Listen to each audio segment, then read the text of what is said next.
पूर्वीच्या काळापासूनच वटपौर्णिमाच्या दिवशी स्त्रिया वडाच्या झाडाला फेऱ्या मारतात. पण यामागचं नेमकं कारण काय असेल बरं?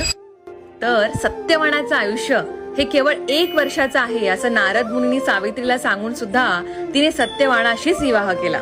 आणि भविष्यवाणीतील तो दिवस आला जेव्हा यमदेवाने सत्यवानाचे प्राण घेतले. तेव्हा सावित्रीने यमाच्या मागे चालत जात कळकळीच्या विनंत्या केल्या आणि आपल्या पतीचा प्राण परत मिळवण्यासाठी जिद्दीनं प्रयत्न केला. परंतु यमराजाने मात्र नकारच दिला. पण तिचा ठाम निर्धार पाहून तिला 3 वर मागण्यास सांगितले. त्यातील शेवटच्या वरामध्ये सावित्रीने मात्र अत्यंत हुशारीने आपल्याला पुत्र प्राप्ती होऊ दे असा वर मागितला. वैतागलेल्या यमराजाने गडबडीत तथास्तु म्हटलं. परिणामी यमाला सत्यवानाचे प्राण सावित्रीला परत करावेच लागले.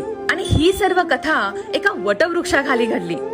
त्यामुळे वटपौर्णिमाच्या दिवशी अनेक सावित्र्या आपल्या सत्यवानाच्या दीर्घायुष्यासाठी वडाच्या झाडाची पूजा करतात. पण मग वडाच्या झाडाला 7च फेरे का मारतात?